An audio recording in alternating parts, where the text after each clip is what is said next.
sir আপোনাকতো এই হাজো শুৱালকুছি অঞ্চলত ইংৰাজীৰ এজন বিদগ্ধ পণ্ডিত বুলিয়ে ভাবে এই যুৱ প্ৰজন্ম যিবিলাক বৰ্তমান ছাত্ৰ ছাত্ৰী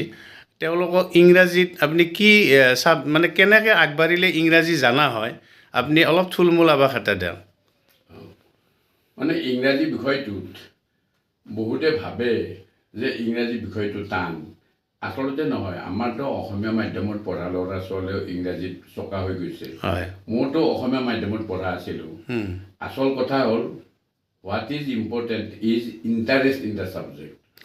মই বামুণী হাইস্কুলত পঢ়িছিলোঁ অসমীয়া মাধ্যমত কিন্তু মোৰ এনেকুৱা এটা ইংৰাজীৰ প্ৰতি ধাউতি আহিল ক্লাছ 8ৰ পৰা বিশেষকৈ যে মই ইংৰাজীৰ ৱৰ্ড বুক কিনিলোঁ তাৰপিছত ডিক্সনাৰী খুব চাওঁ যিকোনো এটা নতুন শব্দ পালে চাওঁ স্পেলিং খুব চাওঁ তাৰ উচ্চাৰণ চাওঁ এনেকৈ নতুন শব্দ এটা পালে মই এটা খাব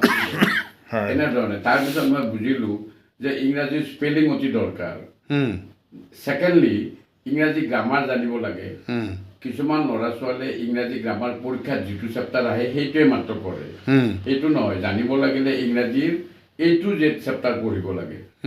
A to Z যেনে গুড ইংলিছ গ্ৰামাৰ এখন এইখনৰ ইমান সুন্দৰ চেপ্টাৰবিলাক আছে তাত A to Z পঢ়িব লাগে মই স্কুলীয়া জীৱনত মানে ক্লাছত কি পঢ়ায়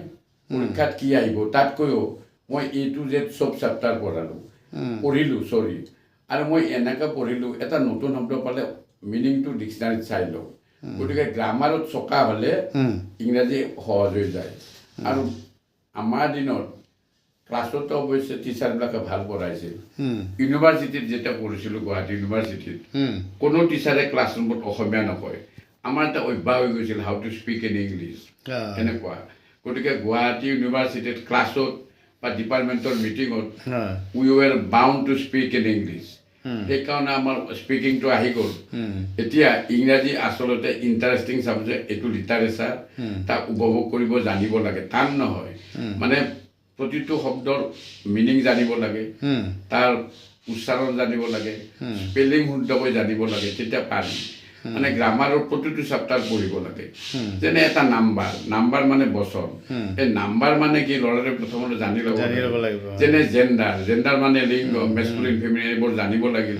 সেইবোৰ পাতকৈ যদি পঢ়ি যায় ইংৰাজী টান নহয় কাৰণ আমাৰ দিনত কোনো টিউশ্যন নাছিল গতিকে আমাৰ দিনত টিউশ্যন নাছিল কোনো টিচাৰে মোক টিউশ্যন কৰা নাই ইংৰাজী কিন্তু মই নিজে পঢ়ি এনেকুৱা ধৰণে জোৰ দি পঢ়িছিলোঁ যে মই এক্সপাৰ্ট হ'বই লাগিব এনেকুৱা ধৰণৰ গতিকে ইংৰাজী বিষয়টো টান নহয় তাৰ ওপৰত যিটো ইণ্টাৰেষ্ট